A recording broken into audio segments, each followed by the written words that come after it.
Bueno, hermoso tiempo para alabar y adorar al Señor. Y hermanos, vamos a ir ahora al mensaje de la palabra de Dios. Y les voy a contar un secreto que tenemos la mayoría de los predicadores y de los pastores. Es que está bueno cuando nos dicen que estuvo buena la prédica, la palabra, la enseñanza, pero lo que más nos gusta a los predicadores es que se ponga en práctica la palabra de Dios. No tanto que nos elogien si predicamos bien, mal, lo enseñamos y nos evalúan, este tiene un 10, el otro tiene un 5.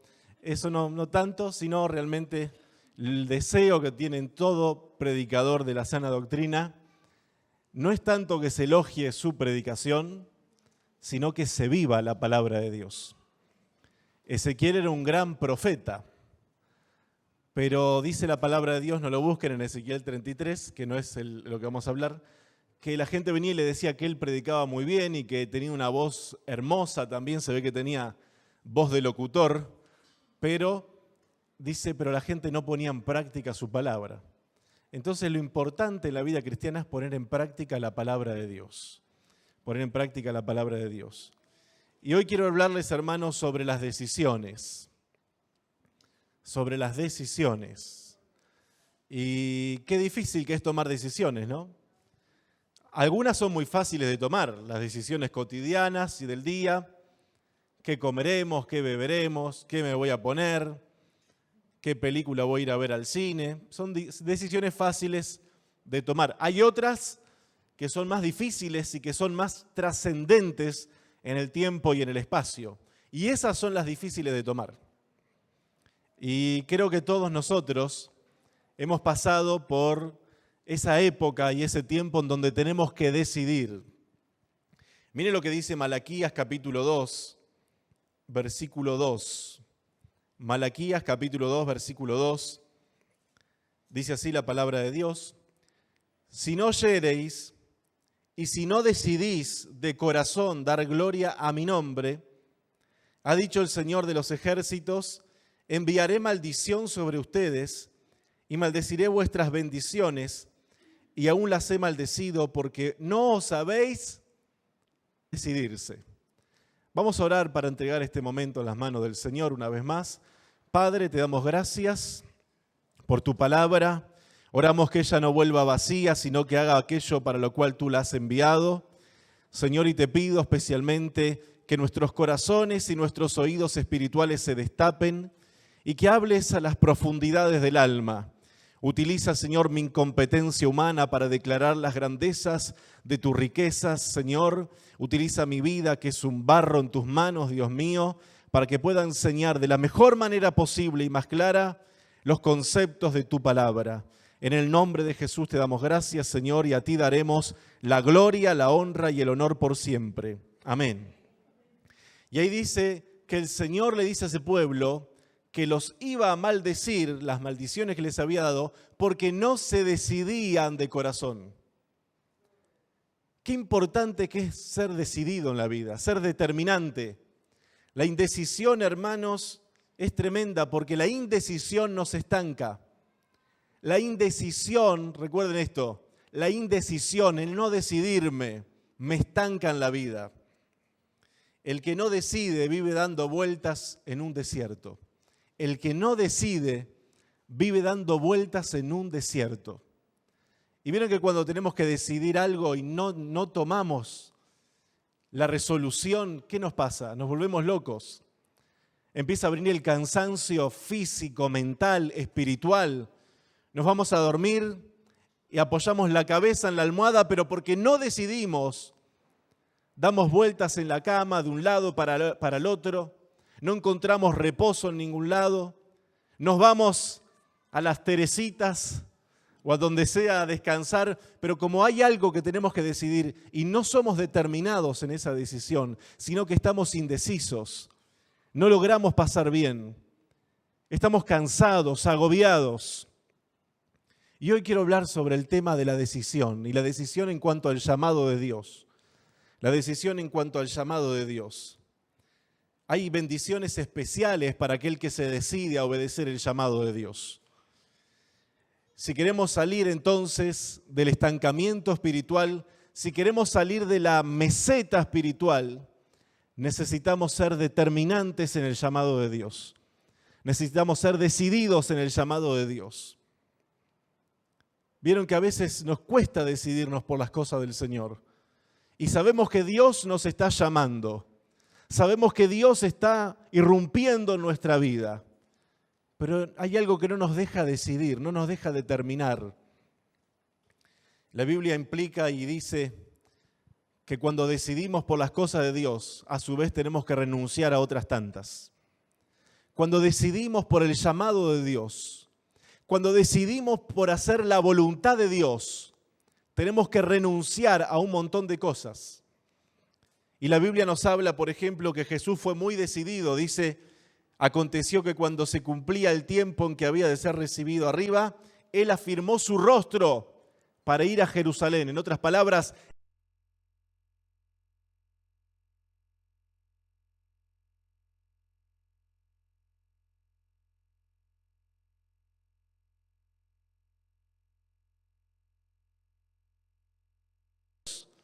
tiene que ser determinante en las convicciones espirituales que Dios le da.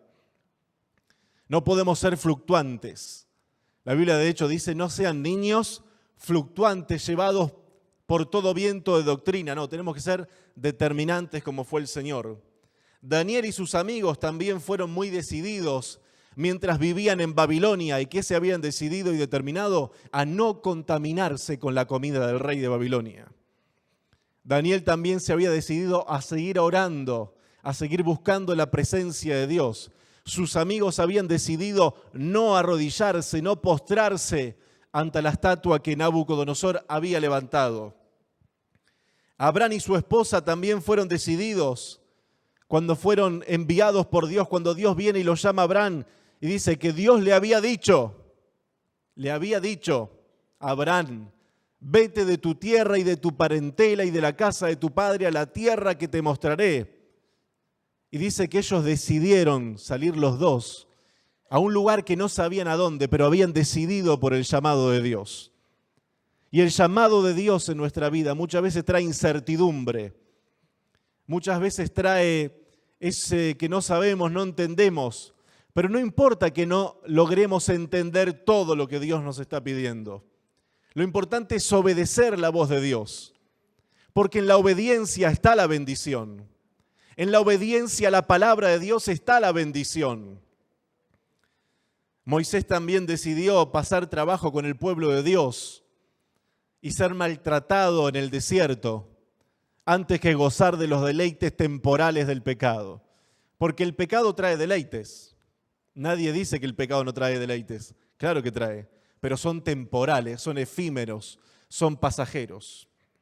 Rahab también decidió esconder a los varones de Dios y aparece dentro de los héroes de la fe. Esther decidió entrar a hablar con el rey y a través de ella vino una gran liberación para el pueblo de Israel. Esther fue el instrumento que Dios usó para frenar la planificación de un holocausto similar al de Hitler muchos siglos más tarde. Orfa y la mujer de Lot, decidieron volver atrás. ¿Vieron cómo nuestras decisiones, hermanos, tienen consecuencias a corto, a mediado o largo plazo? Y Orfa, que era una de las nueras de Noemí, y la mujer de Lot decidieron volver atrás en el umbral de su liberación. Dios estaba por darles a las dos una gran bendición y una gran victoria de liberación, pero ellas decidieron mal y decidieron volver atrás. Orfa le dio un beso a su suegra y le dijo hasta luego.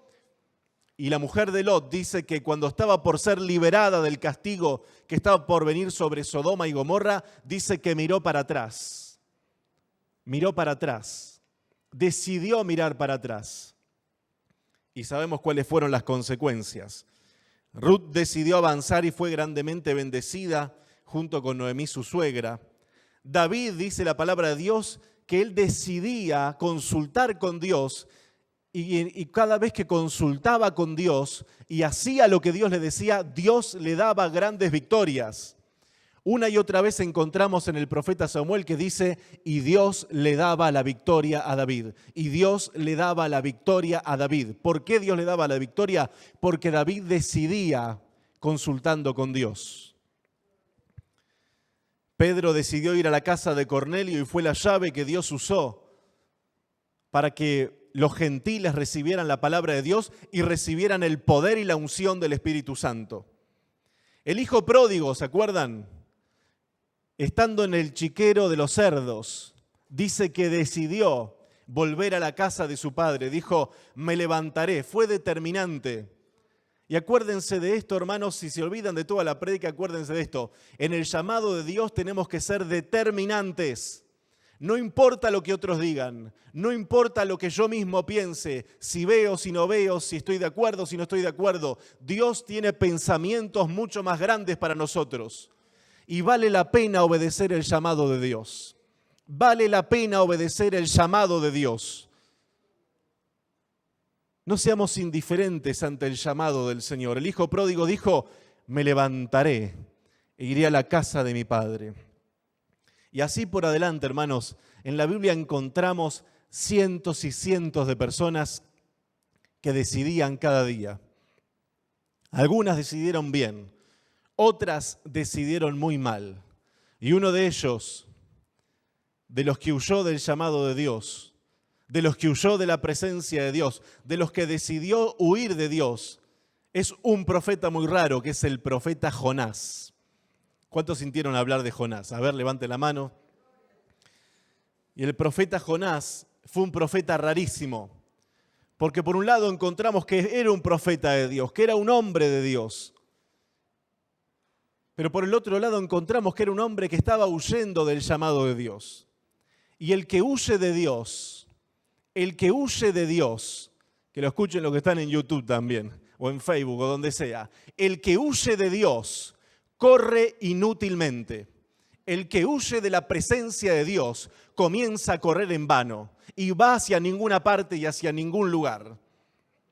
Y eso fue lo que le pasó al profeta Jonás.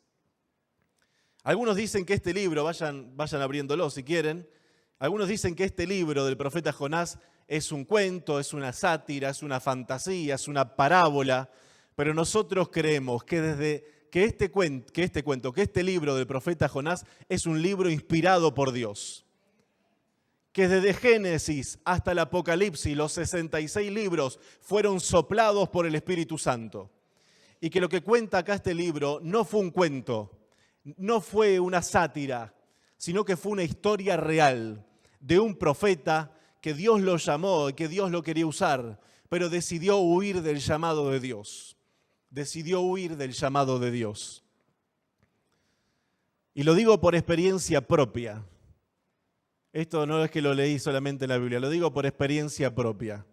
Huir del llamado de Dios trae insomnio, trae dolor de cabeza, trae dolor de estómago, trae cualquier cosa menos bendición de Dios. Menos bendición de Dios. Hay una infinidad de enseñanzas en este libro que tiene 4 capítulos. ¿Saben? Hoy lo estuve leyendo todos estos días. ¿Saben cuántos minutos nos lleva a leer este libro de Jonás? 7 minutos. Para el que lee medianamente entre lento y rápido, 7 minutos. Son 4 capítulos, pero cuánta enseñanza. Habla de la soberanía de Dios, habla del poder milagroso de Dios, habla de la rebeldía de un profeta, habla de un profeta que huye del llamado de Dios, habla de un pueblo que es terriblemente violento, pero ante el mensaje de la palabra de Dios deciden convertirse y Dios decide bendecirlos. Y habla de la soberanía, habla de la omnipresencia de Dios, habla de la omnipotencia de Dios, habla de la omnisciencia de Dios. Miren, si estudiáramos detalladamente este libro, encontraríamos riquezas absolutas de lo que es Dios. Pero no podemos detenernos mucho por causa del tiempo. Pero Jonás también aparece, para los que están tomando nota, en Segunda de Reyes, capítulo 14, versículo 25, y Jesús mismo lo menciona. Para los que dicen que el libro del profeta Jonás es una parábola, bueno, Jesús mismo lo menciona en Mateo 12, 39 al 40. En Mateo 12, 39 al 40, Jesús mismo menciona al profeta Jonás. Jonás era un profeta, entonces dijimos, muy duro de cabeza y hasta caprichoso y un tanto racista. Ahora, qué raro que Dios llame a una persona así. La Biblia dice que lo vil y lo menospreciado del mundo llamó Dios. Por eso ustedes están sentados ahí y yo estoy sentado acá. Porque Dios nos escogió, porque Dios eligió lo débil del mundo. Yo nunca pensé que podía hablar la palabra de Dios a nadie. A mí me mencionaban mi nombre, me acuerdo en la escuela o en la secundaria, en el instituto, me acuerdo que me nombraban por cualquier cosa y enseguida quedaba colorado. Siempre fui extremadamente tímido. Ahora mismo lucho cada día con la timidez. De hecho, me gustaría siempre estar ahí sentado escuchando la palabra y no acá arriba. Me pasaba lo mismo en el Uruguay, siempre con eso. Pero bueno, la Biblia dice que Dios escoge a los débiles. Y yo le digo, bueno, en eso tenés razón porque yo soy súper débil, Señor. Dios escoge lo vil, Dios escoge lo menospreciado del mundo. Por eso escogió el profeta Jonás, un hombre racista, caprichoso, rebelde, intolerante, soberbio. Un montón de pocas cualidades tenía. De hecho, en todo este libro, una sola vez se menciona que Jonás se alegró. En 4 capítulos de este libro, una sola vez Jonás se alegró, porque Dios le hizo crecer una plantita para que le hiciera sombra. Fue el único momento que encontramos a este profeta alegre. En el resto de este libro lo encontramos malhumorado, enojado con Dios, con la vida. De hecho, 2 veces le dice a Dios, quítame la vida. Ahora, ¿cómo Dios puede llamar a alguien así? Bueno, Dios es soberano y Él llama a quien quiere llamar. A veces nosotros decimos, ¿cómo Dios usa a fulano de tal? ¿Por qué Dios usa a Mengano o a fulana? ¿Por qué Dios los usa? Si tienen ese carácter, si tienen ese temperamento, si pareciera que se bautizaron en un tanque de limón por lo amargados que son. ¿Por qué Dios los usa? Bueno, Dios usa a quien quiere, cuando quiere, de la manera que quiere y en el momento que Él quiere. Y dice así el libro del profeta Jonás, vino palabra de Dios a Jonás, Jonás capítulo 1, gracias. Vino palabra de Dios a Jonás, hijo de Amitai, diciendo, levántate y ve a Nínive, aquella gran ciudad. Nínive, hermanos, para que sepamos, era una ciudad grande en extremo. Y así como era de grande en extensión, era de grande en maldad también. Por si no sabían, Nínive se caracterizaba por degollar a sus enemigos. Nínive se caracterizaba por mutilar a sus enemigos. Y por lo otro que se caracterizaban era por desollar a sus enemigos vivos. Les arrancaban la piel a los enemigos. Y no los mataban y después les arrancaban la piel. No, les arrancaban la piel y los iban torturando de a poco. Para que nosotros tengamos en cuenta dónde Dios los llamó a Jonás. Porque para nosotros es muy fácil juzgar a este profeta y decir todo lo que dije recién, que era esto, aquello, lo otro. Pero ¿qué tal si Dios nos pusiera a nosotros en esa encrucijada? Levántate y ve a Nínive, aquella gran ciudad, y pregona contra ella, porque ha subido su maldad delante de mí. Y Jonás se levantó, hasta ahí obedeció, porque Dios le dijo, levántate, y Jonás se levantó. Pero para huir de la presencia de Dios a Tarsis. Algunos dicen que Tarsis es España. Y Jonás dice, se levantó para huir de la presencia de Dios. Ahora, ¿se puede huir de la presencia de Dios? ¿Qué dice el Salmo 139, versículos 7 y 9? Salmo 139, no sé si lo tenemos. Ahí está, gracias. Dice, ¿a dónde me iré de tu espíritu? ¿Y a dónde huiré de tu presencia? Gracias. Si subiera a los cielos, allí estás tú, y si en el Seol hiciere mi estrado, he aquí, allí tú estás. Si tomara las alas del alba y habitara en el extremo del mar, y ahí sigue diciendo, de allí me guiará tu diestra, y sigue hablando de la omnipresencia de Dios. Ahora este profeta dice, se levantó huyendo de la presencia de Dios. Me recuerda mucho a Adán y Eva cuando pecaron. ¿Qué fue lo primero que hicieron? Esconderse. Como si pudieran esconderse de Dios. Y Dios, para que ellos entendieran, dice que se paseó por el huerto y preguntaba: Adán, ¿dónde estás tú? Ahora Dios sabía dónde estaba, pero Dios quería que Adán se manifestara solo. Y dice, y Jonás se levantó, versículo 3 del capítulo 1, versículo 3, y Jonás se levantó para huir de la presencia de Dios a Tarsis. Si aquí hay alguien que está huyendo de la presencia de Dios, o si del otro lado, por las redes sociales, hay alguien que está huyendo de la presencia de Dios, tengo algo para decirle: es imposible huir de la presencia de aquel que lo llena todo. Es imposible huir de la presencia de aquel que lo llena todo. Jonás se levantó para huir de la presencia de Dios a Tarsis y descendió a Jope. Hermanos, cuando huimos del llamado de Dios, cuando decidimos mal y decidimos huir del llamado de Dios, huir de la presencia de Dios, empieza lo que yo le puse: un camino descendente. Escaleras abajo. Escaleras abajo. Cuando huimos de la presencia de Dios, comenzamos a descender espiritualmente. Y lo que le pasó acá a Jonás físicamente también le estaba pasando por dentro. Porque dice el versículo 3, dice, y descendió a Jope. Descendió, ¿vieron? Comenzó a descender. Y halló una nave que partía para Tarsis y pagando su pasaje, entró en ella para irse con ellos a Tarsis, lejos de la presencia de Dios. Qué tremendo, ¿eh? Lejos de la presencia de Dios. Pero Dios hizo levantar un gran viento en el mar. Y hubo en el mar una tempestad tan grande que se pensó que se partiría la nave. Y los marineros tuvieron miedo. ¿Por qué tuvieron miedo? Porque las naves estaban por partir. Y nosotros tenemos que entender algo. Cuando nosotros huimos de la voluntad de Dios, cuando nosotros huimos de la presencia de Dios, no solamente nos va a afectar a nosotros, también va a afectar a aquellos que están con nosotros. Si será importante que el creyente camine en la voluntad de Dios, si será importante que el creyente haga la voluntad de Dios, responda al llamado de Dios, porque las consecuencias nefastas de no obedecer a Dios y de no responder ante el llamado de Dios, no solamente lo vamos a pagar nosotros, también la va a pagar nuestra familia. Quienes están en nuestra barca, quienes están en nuestra casa, van a pagar también.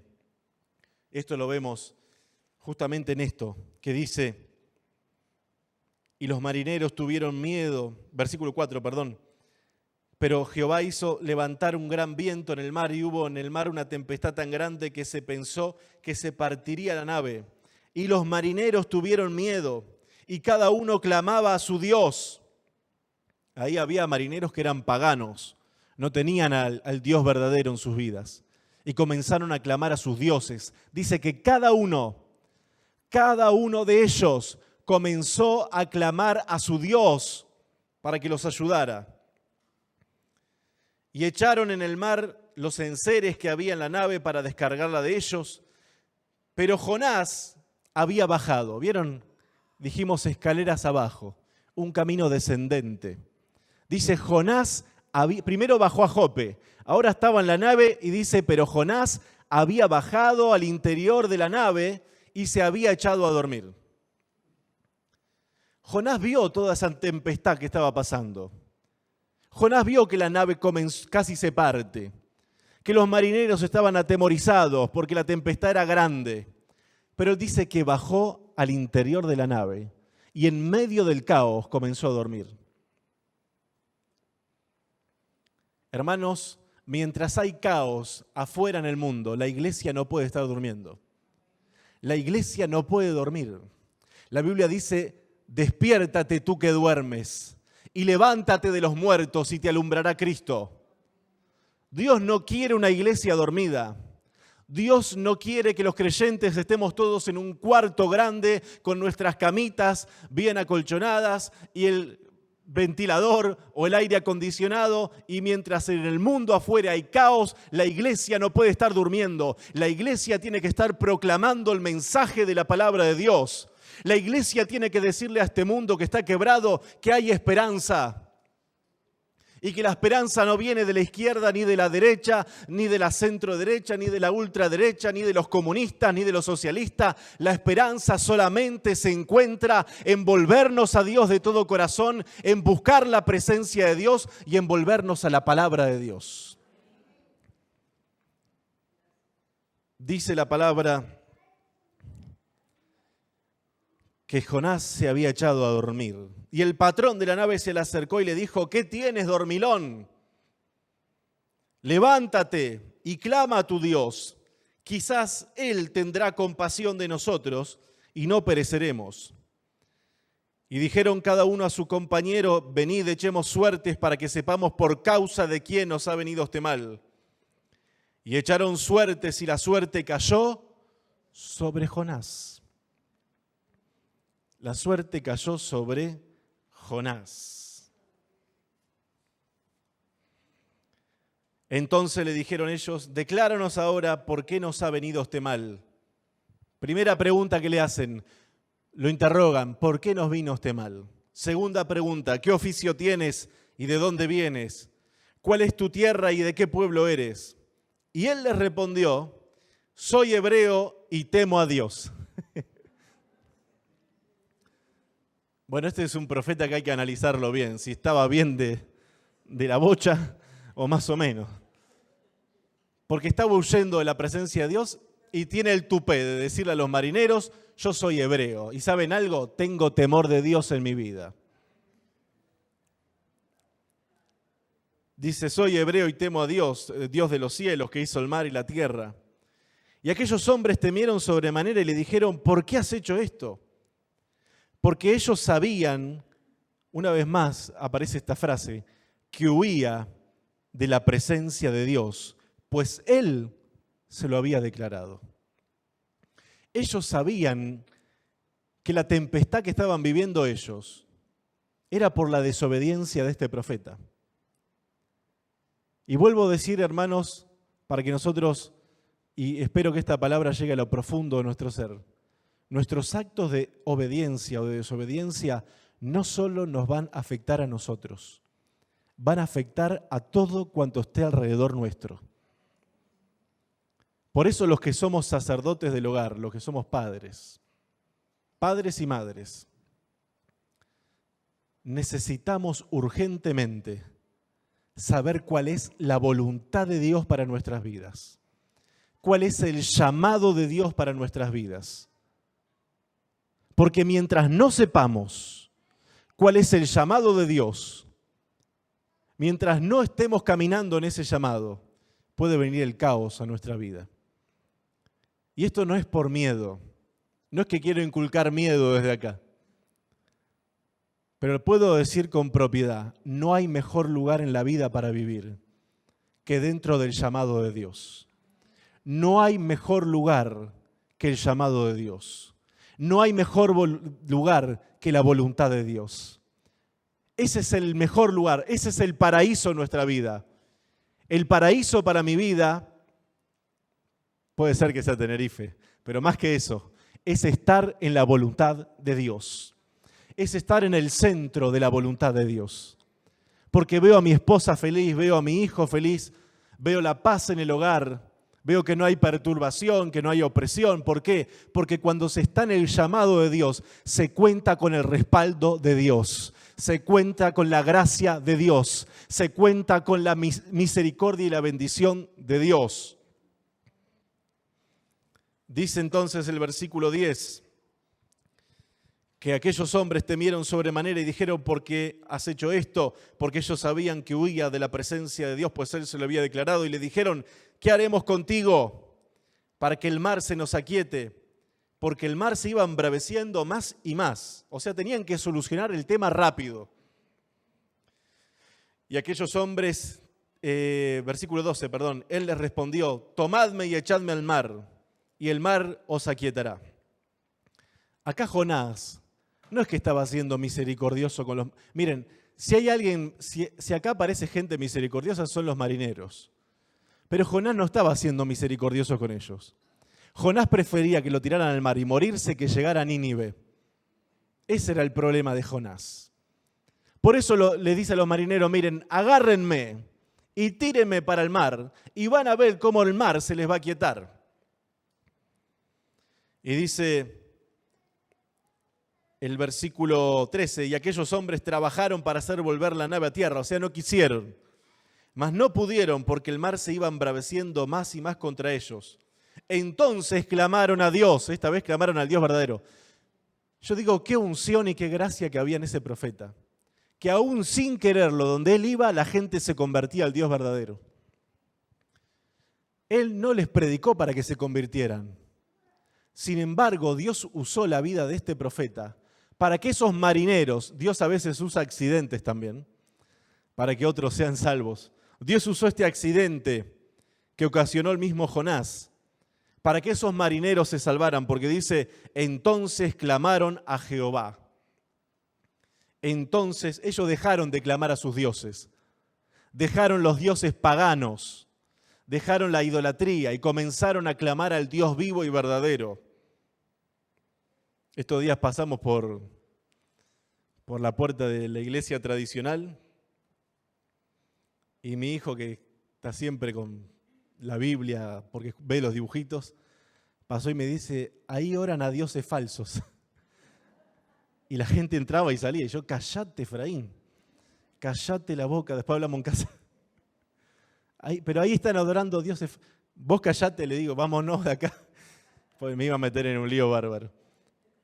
Pero dice que ellos comenzaron a clamar al Dios vivo y verdadero.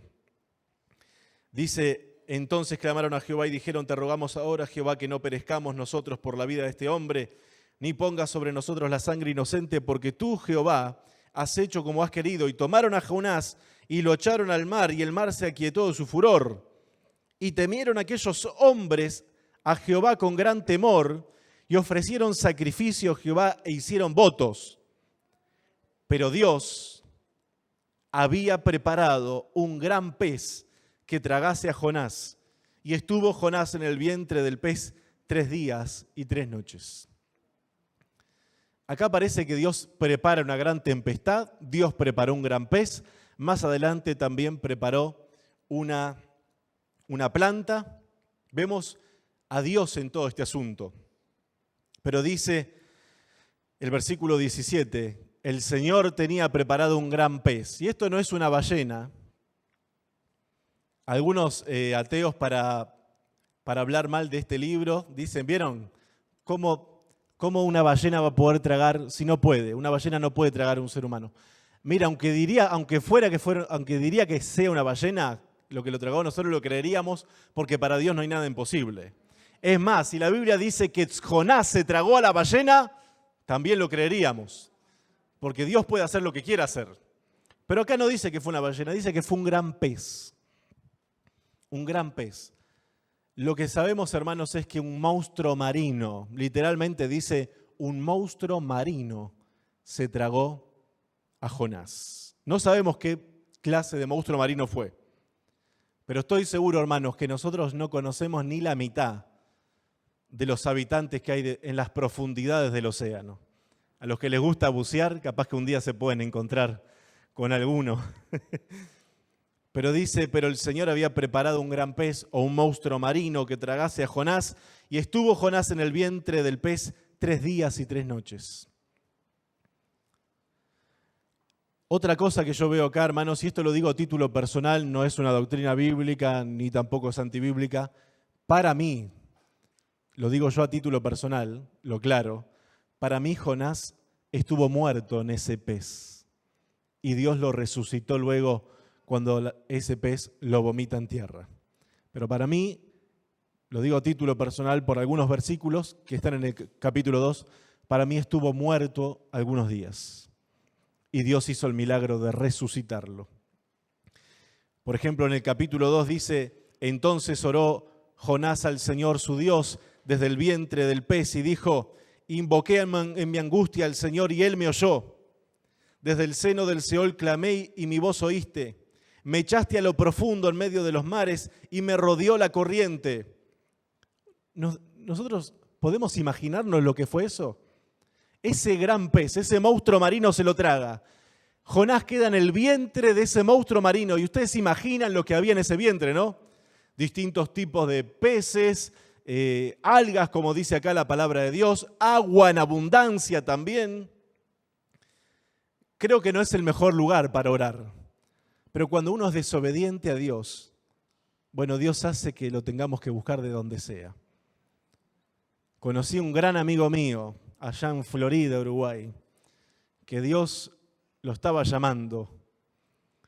¿Y saben cuándo él obedeció el llamado de Dios? Cuando por X motivo cayó preso. Y dice que desde la cárcel invocó el nombre de Dios. Y desde la cárcel tuvo una experiencia cercana con la presencia de Dios. Dice el versículo 3, me echaste a lo profundo en medio de los mares, me rodeó la corriente, todas tus ondas y tus olas pasaron sobre mí. Entonces dije, desechado soy de delante de tus ojos, mas aún veré tu santo templo. Las aguas me rodearon hasta el alma, rodeóme el abismo, el alga se enredó a mi cabeza. Descendí a los cimientos de los montes, la tierra echó sus cerrojos sobre mí para siempre, mas tú sacaste mi vida de la sepultura. Por eso yo creo que Jonás estuvo muerto en el vientre de ese gran pez. Si estuvo muerto, el milagro es tremendo porque Dios lo resucitó. Y si no estuvo muerto, el milagro también es tremendo porque hay que mantenerse vivo en el vientre de un gran pez durante 3 días y 3 noches. De cualquier manera, vemos lo milagroso de Dios. Y nuestro Dios es un Dios milagroso. Hay una canción que dice, nuestro Dios es un Dios poderoso y reina con autoridad. ¿La conocen? ¿La conocen? No. Voy a tener que enseñarla. No me la pongo a cantar acá porque los que están del otro lado se quitan del canal y ustedes se van.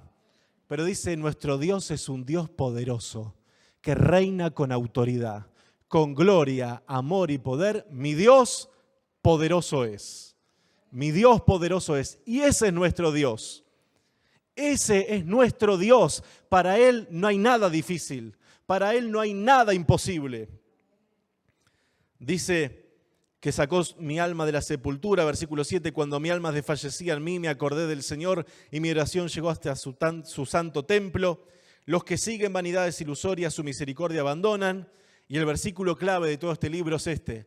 Mas yo con voz de alabanza te ofreceré sacrificios, pagaré lo que prometí, la salvación es del Señor. Ese es el versículo clave de este libro. Porque este libro, el mensaje central que tiene, es que Dios vino a salvar a los pecadores. Es que Dios vino a los judíos, sí, pero también vino a los gentiles. La Biblia dice que Dios quiere que todos los hombres se arrepientan y vengan al conocimiento de la verdad. Hay una doctrina falsa, y si es falsa porque no está en la Biblia, que es una doctrina hipercalvinista, que enseña que Dios vino a salvar a algunos y a perder a otros, que enseña que Dios vino a salvar a Freddy y lo creó para salvarlo y está predestinado a salvarse, pero a mí me predestinó para perderme. Eso es una doctrina que no es bíblica. La Biblia dice que Él quiere que todos los hombres se arrepientan, que todos los hombres conozcan la verdad, que todos sean salvos, dice la palabra de Dios. La salvación es de Dios. Versículo 10 dice, y mandó el Señor al pez y vomitó a Jonás en tierra. Mandó el Señor al pez y dice, y lo vomitó a Jonás en tierra. No sabemos en qué tierra. A veces hemos escuchado que dicen, lo vomitó en Nínive. Yo mismo he dicho, lo vomitó en Nínive. En alguna de mis prédicas anteriores, que gracias a Dios no están grabadas como esta. Lo vomitó en Nínive. ¿No? ¿De dónde sacamos eso? Dice que lo vomitó en tierra, no sabemos en qué tierra. Pero el capítulo 3 dice, vino palabra de Dios por segunda vez a Jonás, diciendo, levántate y ve a Nínive. Por eso sabemos que no fue en Nínive. Por eso le dice, levántate o levántate, vamos a hablar español, como hablan vosotros. Bueno, así habla Elena. Levántate y ve a Nínive, aquella gran ciudad, y proclama en ella el mensaje que yo te diré. Y se levantó Jonás y fue a Nínive conforme a la palabra de Dios. Ahora este profeta había sido quebrantado por Dios. Y hermanos, cuando nosotros somos desobedientes a Dios y no obedecemos el llamado y no decidimos por el llamado de Dios, Dios tiene que quebrantarnos. El quebrantamiento nos ayuda a volvernos a Dios.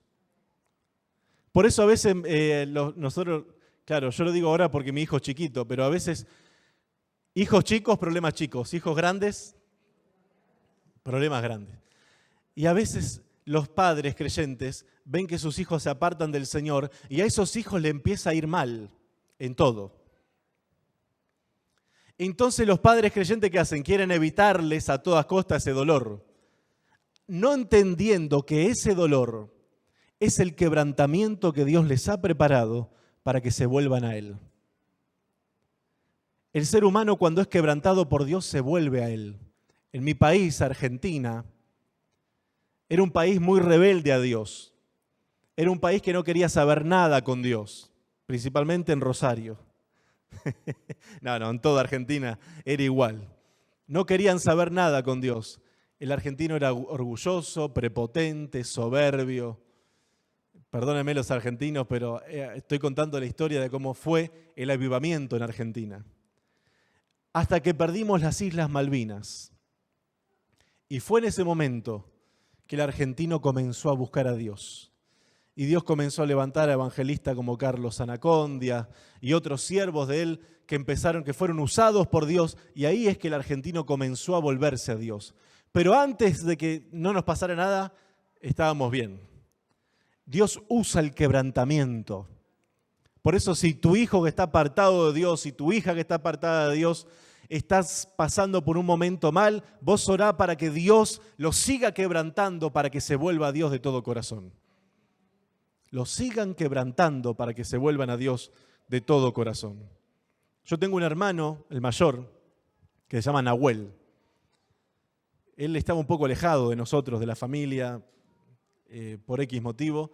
Siempre estuvo buena relación, pero se había distanciado un poco. Y tenía ciertos problemas, que no lo voy a decir acá públicamente, pero tenía ciertos problemas. Él fue quebrantado con una enfermedad neurológica. Y fue ahí que él se acercó más a la familia y comenzó a acercarse también a Dios. Y si Dios quiere, el domingo lo voy a presentar porque creo que va a venir. Pero Dios tuvo que usar esa enfermedad. Él hace poco se fue a recorrer toda Argentina y estuvo en Uruguay también y se entregó al Señor. Pero yo estoy seguro que él nunca se hubiese acercado a Dios si no hubiese sido quebrantado. La Biblia dice, quebrantas al hombre y lo vuelves al polvo para que se conviertan a ti. Entonces Jonás obedeció el llamado de Dios.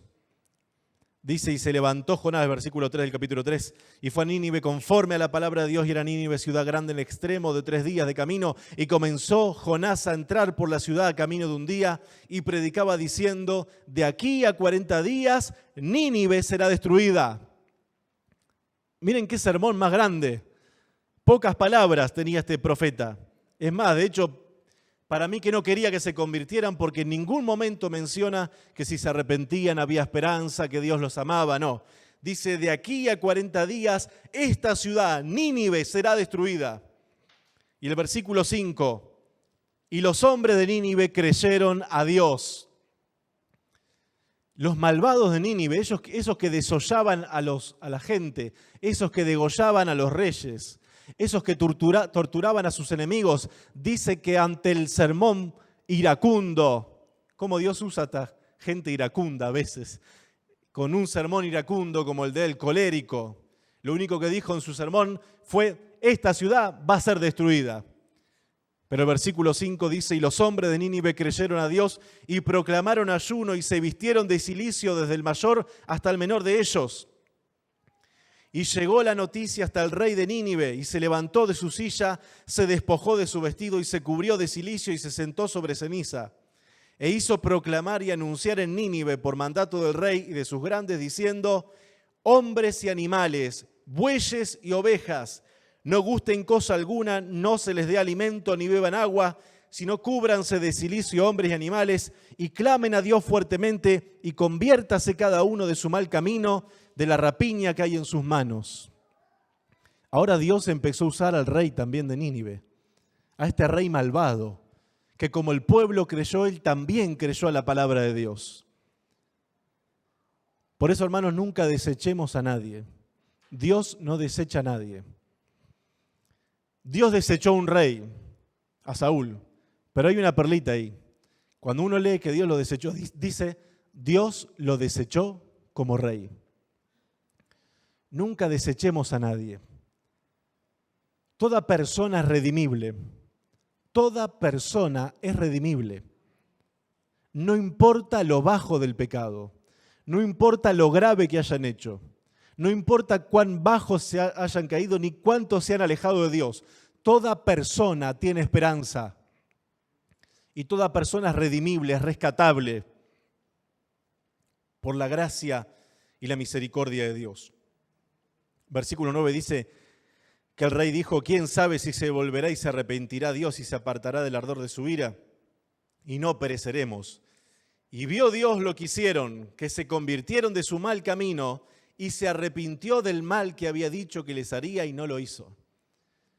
Ahora este arrepentirse de Dios, Dios lo manifiesta así: se arrepintió para hacerlo entendible a nosotros, que somos con una mente muy limitada.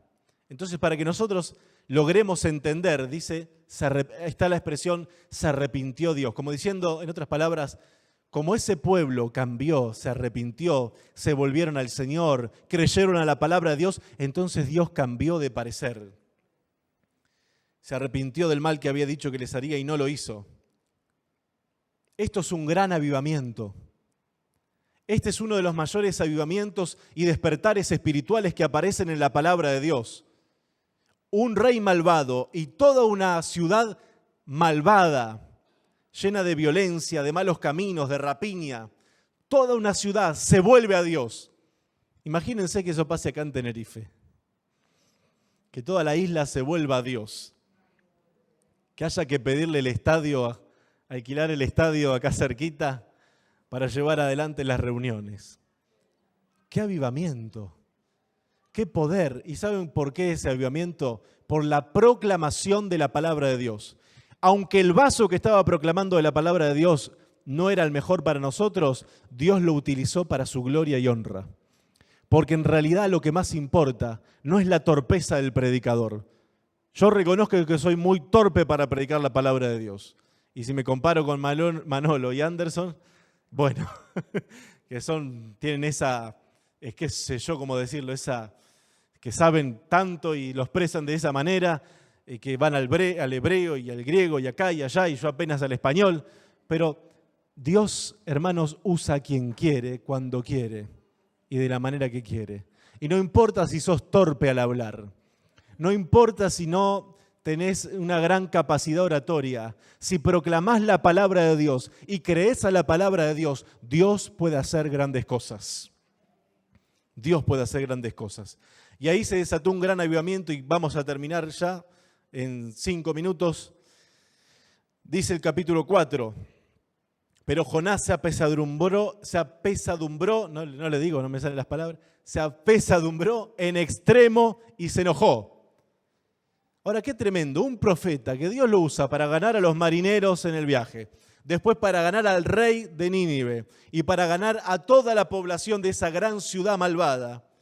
Dios lo usa, se convierten y él, en vez de estar alegrándose, gozándose, diciendo gloria a Dios, porque Dios es misericordioso, dice, se apesadumbró en extremo y se enojó. Y oró al Señor y dijo: ahora, oh Señor, ¿no es esto lo que yo decía, estando aún en mi tierra, en mi país, en mi ciudad? Por eso me apresuré a huir a Tarsis, porque sabía yo que tú eres Dios clemente y piadoso, tardo en enojarte y de grande misericordia, y que te arrepientes del mal. Ahora me encanta que Jonás conocía a Dios. Aunque era gruñón, aunque era rebelde, aunque tenía muchos defectos, si hay algo que yo veo en este profeta es que él tenía intimidad con Dios. Porque una persona no puede hablar de esa manera con Dios si no le conoce. Y Jonás no tenía la religión judía solamente, él conocía a Dios. Él era un íntimo de Dios. Él conocía la presencia de Dios. Él conocía cómo era Dios. Él conocía cómo era el carácter de Dios. Por eso este diálogo lo vemos a Jonás hablando con Dios, como un padre habla con su hijo. Yo veo confianza en este diálogo. Y él le dice, yo sabía, si vos sos clemente, yo ya te conozco. Sé que sos grande en misericordia, sé que tardás en enojarte, sé que te arrepentís del mal. Eso es lo único lindo que rescato de este profeta, que era un hombre que conocía a Dios. Dice, ahora pues, oh Señor, te ruego que me quites la vida, porque mejor me es la muerte que la vida. Entró en una depresión. Acaba de tener una gran victoria. Dios lo usa para que los malvados ninivitas se convierten y los marineros también, y entra en depresión. ¿Cuánta gente echa a perder las bendiciones de Dios? ¿Cuántas veces Dios envía una gran bendición y la echamos a perder? Por nuestro carácter, por nuestra soberbia, por nuestro infantilismo espiritual, por nuestra inmadurez. ¿Cuántas veces Dios nos bendice y en vez de estar centrados en que Dios nos ha bendecido, estamos centrados en otra cosa? Dice, ahora pues te ruego, Señor, que me quite la vida, porque bueno, mejor es morirme. Versículo 4. Y el Señor le dijo, ¿haces tú bien en enojarte tanto? Y salió Jonás de la ciudad y acampó hacia el oriente de la ciudad, y se hizo allí una enramada y se sentó debajo de ella a la sombra hasta ver qué acontecería a la ciudad. ¿Podemos ver esto? ¿Podemos ver a Jonás que Dios le está hablando y que lo deja hablando solo? Porque Dios le dice, ¿haces tú bien en enojarte tanto? Y acá no dice que Jonás le respondió. Acá dice que Dios le hizo esa pregunta y que Jonás salió y se fue de Nínive y se sentó afuera de la ciudad a esperar, bueno, capaz que con este capricho mío Dios los va a maldecir y los va a destruir. A veces nosotros podemos estar muy cerca de Dios, pero muchas veces el carácter de Cristo no se forma en nuestra vida. Y creo que la mejor manera en que Dios forma nuestro carácter al carácter de Él es a través del quebrantamiento. Es a través del quebranto. Dios desea que cada uno de nosotros, y yo, y ustedes, vayamos creciendo en la imagen de Cristo, que el carácter de Cristo se vaya manifestando en nuestra vida, que como era Cristo, su carácter se vaya formando en nosotros. Ese es el mayor llamado que tenemos los creyentes. Qué lindo que es dentro de un año poder agarrar a nuestro cónyuge, a las personas que viven con nosotros y preguntarles, ¿me parezco un poco más a Cristo que el año pasado? ¿O sigo teniendo ese temperamento irritable? ¿O sigo siendo pusilánime, cobarde? Este profeta no tenía el carácter de Dios. No era amoroso, no era misericordioso. Y la Biblia dice que como creyentes nos tenemos que vestir de Cristo, vestirnos de misericordia. Y nosotros estamos en la iglesia y a veces pasa que capaz que no aguantamos a uno, al otro, aquel me cae bien, al otro me cae mejor, aquel me cae más o menos, este es una bendición, el otro no. La Biblia dice que esas son tonterías y que tenemos que vestirnos de misericordia y amar a nuestros hermanos. Es más, dice que el que no ama a su hermano está muerto espiritualmente. Está muerto espiritualmente. Miren que es profundo esto. Es profunda la palabra de Dios. Y este profeta no amaba a nadie. Dice, y salió Jonás de la ciudad y acampó hacia el oriente de la ciudad y se hizo allí una enramada y se sentó debajo de ella a la sombra hasta ver qué acontecería en la ciudad y preparó, acá Dios otra vez preparando algo, una calabacera, la cual creció sobre Jonás para que hiciese sombra sobre su cabeza y le librase de su malestar. Vieron qué bueno que fue Dios, ¿no? Y Jonás se alegró grandemente por la calabacera. No se alegró cuando los ninivitas se convirtieron, pero se alegró por una planta. Dios le hizo la plantita ahí, creció de la noche a la mañana, la plantita le hacía sombra y dice, y se alegró grandemente. No es que solamente se alegró grandemente. ¿Por qué se alegró? Por la bendición que Dios le había dado. Pero ojo, hermanos, por lo que viene, nunca pongamos nuestros ojos en la bendición de Dios. Nunca, por más que Dios nos haya bendecido con X o con Y, nunca pongamos nuestros ojos en la bendición. Pongamos siempre nuestros ojos en el dador de la bendición. En el dador de la bendición. ¿Por qué digo esto? Porque, por ejemplo, hay un profeta también en el Antiguo Testamento que Dios le dice, andar a tal lugar y allí te van a alimentar los cuervos y hay un arroyo con el cual te podés bañar y tomar el agüita y todo lo que vos quieras. Y estaba la bendición del arroyo, pero después el arroyo se le secó a ese profeta. No me acuerdo si fue Elías o Eliseo. ¿Vieron? ¿No está Manolo? ¿Quién fue? Elías, bueno, gracias. Bueno, Elías. Pero después el arroyo se le secó, la bendición se le secó. ¿Por qué? Porque Dios no quiere que nuestra esperanza esté en ese trabajo que Dios nos dio, en esa bendición que Dios nos entregó. Nuestra esperanza y nuestra confianza tienen que estar siempre en la presencia de Dios.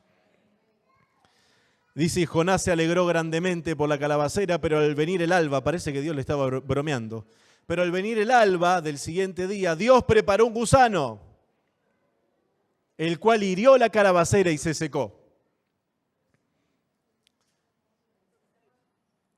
Y aconteció que al salir el sol, preparó Dios un recio viento solano y el sol hirió a Jonás en la cabeza y se desmayaba y deseaba la muerte diciendo, otra vez dice, mejor sería para mí la muerte que la vida. Entonces dijo Dios a Jonás, ¿tanto te enojas por la calabacera? Y él respondió, mucho me enojo. ¿Vieron cuando los niños hacen berrinches? El mío me ha hecho un berrinche estos días que casi. La Biblia dice que hay que agarrar la varita.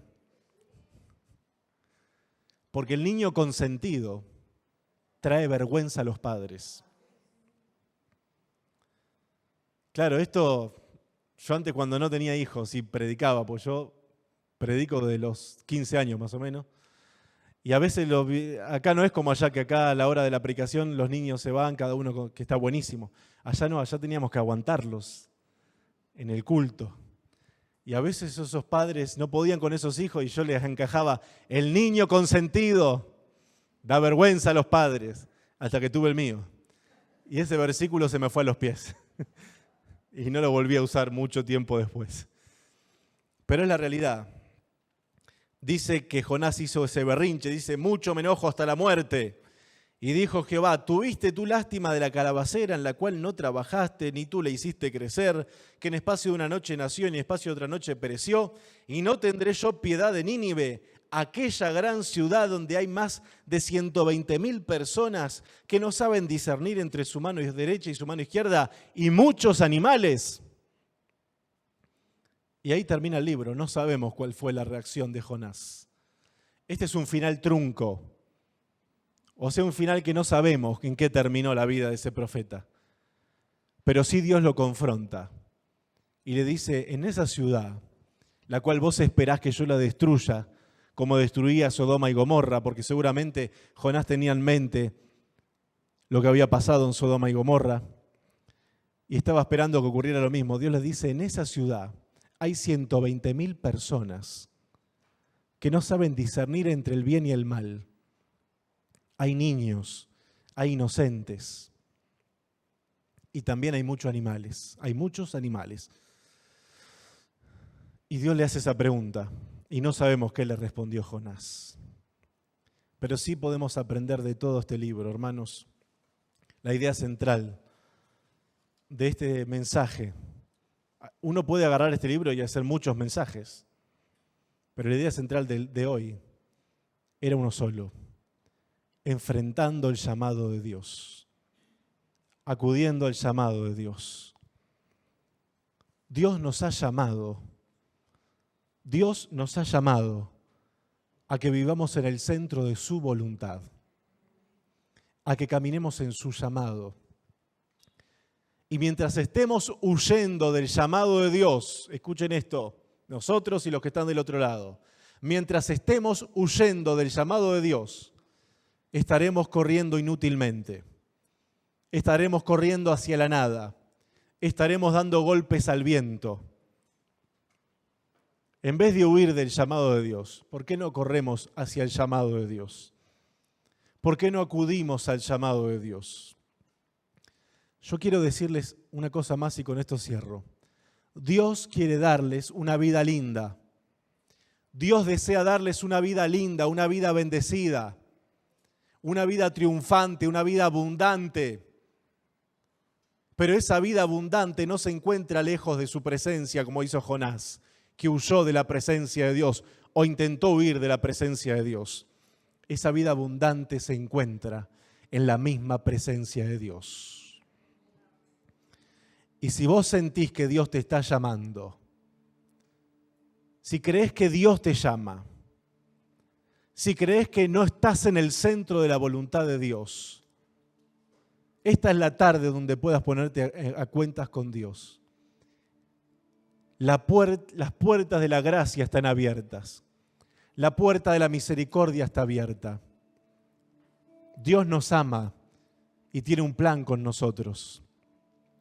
Tus planes no sirven para nada. Mis planes no sirven para nada. Lo que sirve son los planes de Dios. Como son más altos los cielos que la tierra, dice Dios, así son mis caminos, más altos que vuestros caminos, y mis pensamientos más altos que vuestros pensamientos. Hermanos míos, amados santos de Dios, no hay mejor lugar para vivir que en el llamado de Dios. No hay mejor lugar para vivir que en el centro de la voluntad de Dios. Nos ponemos de pie para orar. Señor, te damos gracias por tu palabra. Señor, gracias por el mensaje que me diste, Señor. Creo que he hablado lo que me has hablado en el secreto. Seguramente torpemente e incompetentemente, pero si hubo algo de competencia venido de ti, Señor. Porque si somos competentes es porque tú lo haces. Señor, lo importante en esta tarde-noche no es el mensajero, sino el mensaje.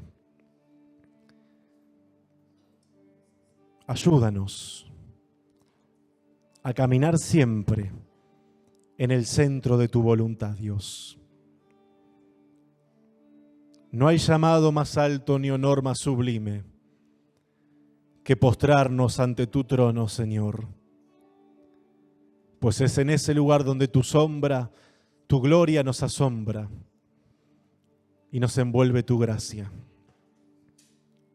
Viviremos para adorarte, Señor. Viviremos para bendecir tu nombre. Querido Dios, toma cada una de nuestras vidas y amplíanos la visión de cuál es tu voluntad para nuestras vidas. Ayúdanos a no ser tan torpes como fue ese profeta que huía de tu presencia. Señor, habla a las profundidades del alma. Y en esta tarde, Señor, nos refugiaremos en ti. Porque tú eres verdad, porque tú eres fiel. Porque tú eres misericordioso, porque tú eres clemente.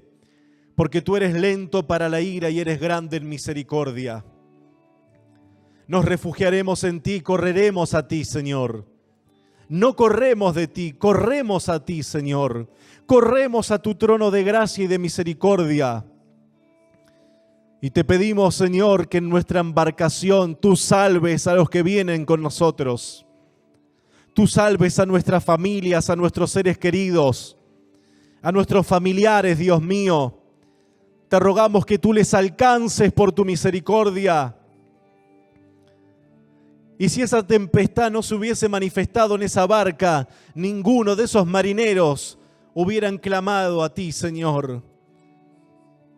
Y lo mismo pasa con nuestras vidas y con nuestros seres queridos. Muchas veces se desatan tempestades en sus vidas y es para que comiencen a mirarte a ti y a clamar por tu gracia. Señor, te damos gracias por cómo eres tú, un Dios clemente, misericordioso, un Dios que deseas hacernos bien y no mal. Que esta palabra haya cabida en nuestros corazones. Te lo pido, Dios, en el nombre de Jesús. Y que muchos sean impactados por tu gracia y misericordia. Y si hubiera en este lugar o quizás en las redes sociales, aunque sea un solo creyente que se da cuenta que está huyendo de Dios, que él sepa que está corriendo inútilmente. Señor, en el nombre de Jesús te doy gracias. Te doy gracias porque es en el centro de tu voluntad donde encontramos paz, gozo y refrigerio. Te agradecemos, Señor, en el nombre de Jesús. Amén y amén. Dios les continúe bendiciendo, hermanos.